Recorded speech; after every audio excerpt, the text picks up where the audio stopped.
бас аст айбҷӯӣ. агар айби ту гардад бар ту зоҳир, ба айби кас куҷо пардозӣ охир? худо накунад як зарра хатоге кардем, дигар дар шабакаҳои интернетӣ агар ки навор гирифта бошанд зуд паҳнаш мекунанд.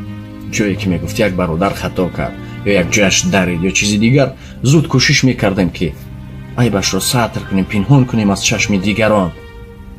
на ин ки инро бубинед гуфтаи шарманда кардан падилитса мекунем байни ҳамдигар дар як муддати кӯтоҳ, ӯро шарманда месозем. фикр мекунед ман хато надорам ва медонам ки шумо аз ман кам нестед. ҳама дар зиндагӣ хатогӣ дорем.